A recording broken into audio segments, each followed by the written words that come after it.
I once saw an office manager sit in her car and cry before her shift, not because she didn't care, but because she cared too much.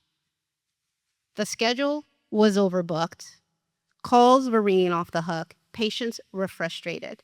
Leadership kept saying the same thing. We just need to try harder. It was in that moment that I understood something we never say out loud. You can't scale hustle.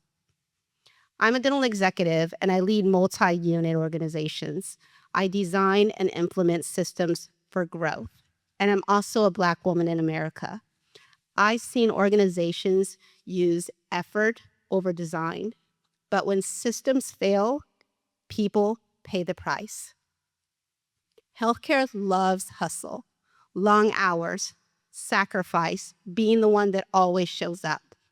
But the truth of the matter is, hustle hides broken processes.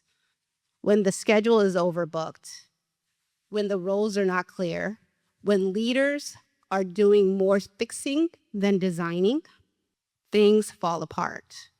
And when things fall apart, instead of redesigning, they want you to do more effort. Work harder, stay longer, push through. But that is not good leadership. That is avoidance. We've been taught that systems are cold, impersonal, and corporate, but systems are actually an act of care. A clear onboarding process says, you belong here. A predictable schedule says, we value your time. Defined roles say, you don't have to guess. When systems are strong, people don't have to prove their worth through exhaustion.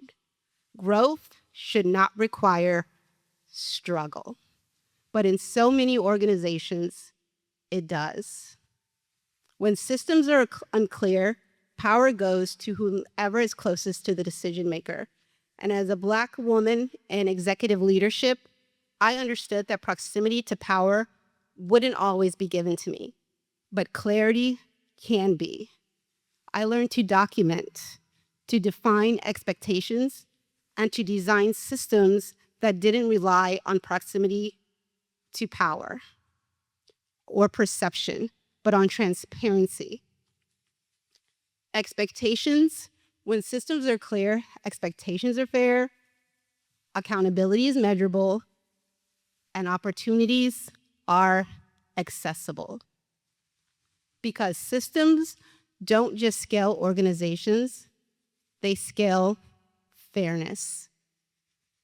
So if you're a leader here today, I want to ask you a few questions.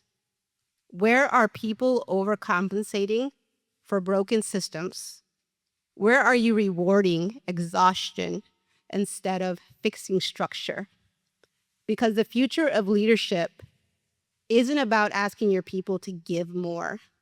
It's about building better. Because if your organization only grows when your people burned out, it's not scalable, it's broken. Thank you.